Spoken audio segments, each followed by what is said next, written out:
कम से कम 2.5 घंटा लगेगा, यहाँ से भी 2.5 घंटा और लगेगा। जहाँ जिस स्थान पर हम जा रहे हैं श्री नर नारायण भगवान का दर्शन करने, वो उनकी तपस्या स्थली है। जगन्नाथपुरी में वो भोग ग्रहण करते हैं, उनका भोग विलास, और यहाँ पर उनका तप, ये उनकी तपस्या की स्थली है। तो इसलिए अगर हम थोड़ी सी तपस्या नहीं करें तो क्या फायदा। और तीर्थ यात्रा का अर्थ ही क्या है, तपस्या। इसलिए तपस्या अच्छी हो रही है, बस में बैठे चल तो पा नहीं रहे,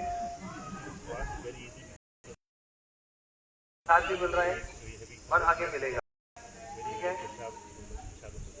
लेकिन बद्री धाम पहुंचने से पहले हम जिस स्थान पर यहाँ बैठे हैं, ये स्थान ही जोशी मठ है, श्री शंकराचार्य जी के द्वारा स्थापित। में कथन है कि श्री नरसिंह भगवान ने इसी स्थान पर किसी कल्प में प्रहलाद महाराज जी को विशेष आशीर्वाद प्रदान किया।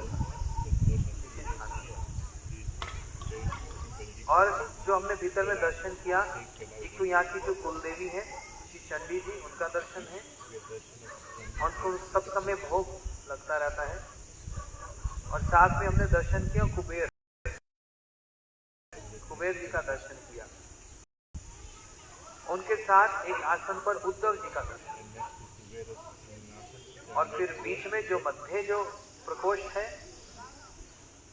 वहां पर श्री नरसिंह भगवान शिला है, श्री नरसिंह भगवान की शिला धीरे पतली होती चली जा रही,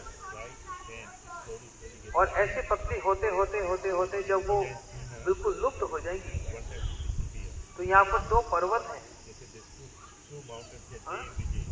जैसे 2 पर्वत, वो क्या हो जाएंगे, दोनों मिल जाएंगे, वो 2 पर्वत भी मिल जाएंगे। और उसके कारण बद्री धाम जी का जो दर्शन वो लुप्त हो जाएगा। कली का प्रकोप है, जैसे सरस्वती जी लुप्त हो रही है, के तट पर ही तो व्यास जी ने श्रीमद् भागवत जी की रचना की, तो अब सरस्वती जी विलुप्त हो रही है। तो इसलिए कलियुग का ये प्रकोप, जहाँ पर ये दर्शन भी विलुप्त हो जाएगा।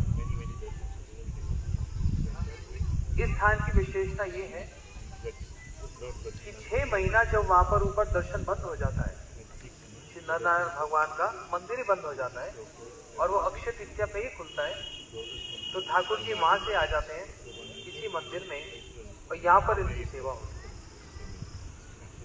उनका दंड, उनका आसन इत्यादि सब यहाँ लाया जाता है। 6 महीना उनकी इसी मंदिर में उनकी सेवा होती है। और फिर अक्षय तीज वाले दिन जहाँ पर ये प्रकोष्ठ कपाट खुल जाते हैं, तब फिर पुनः वहां पर सेवा आरंभ हो जाती है।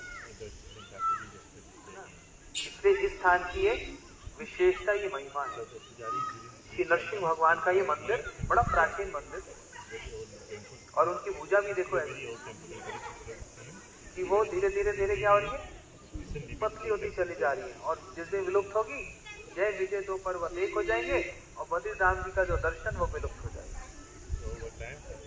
वो कब, अभी तो पता नहीं कब, लेकिन हम लोग बड़े सौभाग्यशाली, आज एकादशी की तिथि पर आप लोगों का भी बड़ा साहस है। एकादशी के दिन कोई यात्रा भी नहीं करता, और हम सब इतनी भारी यात्रा कर रहे हैं। हरिद्वार से निकले अब तक 12 घंटे हो चुके हैं बस में बैठे बैठे। किसी को भूख नहीं लग रही, किसी को प्यास नहीं लग रही, किसी को नींद नहीं हो रही, किसी को थकावट नहीं हो रही, ऐसे ही है ना।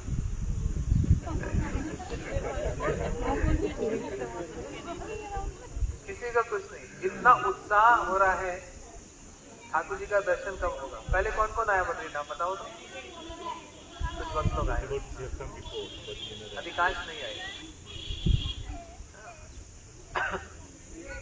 मैं मार्ग में यही सोच रहा था, हम उनका दर्शन करने जा नहीं आए, हम तो इनके चरणों में आकर एक विनती करने आए कि हमको आप अपनी भक्ति प्रदान करो। करना तो फिर छोटी चीज मांगकर क्यों छोटे बनते हो? उसको बड़ा देकर उसको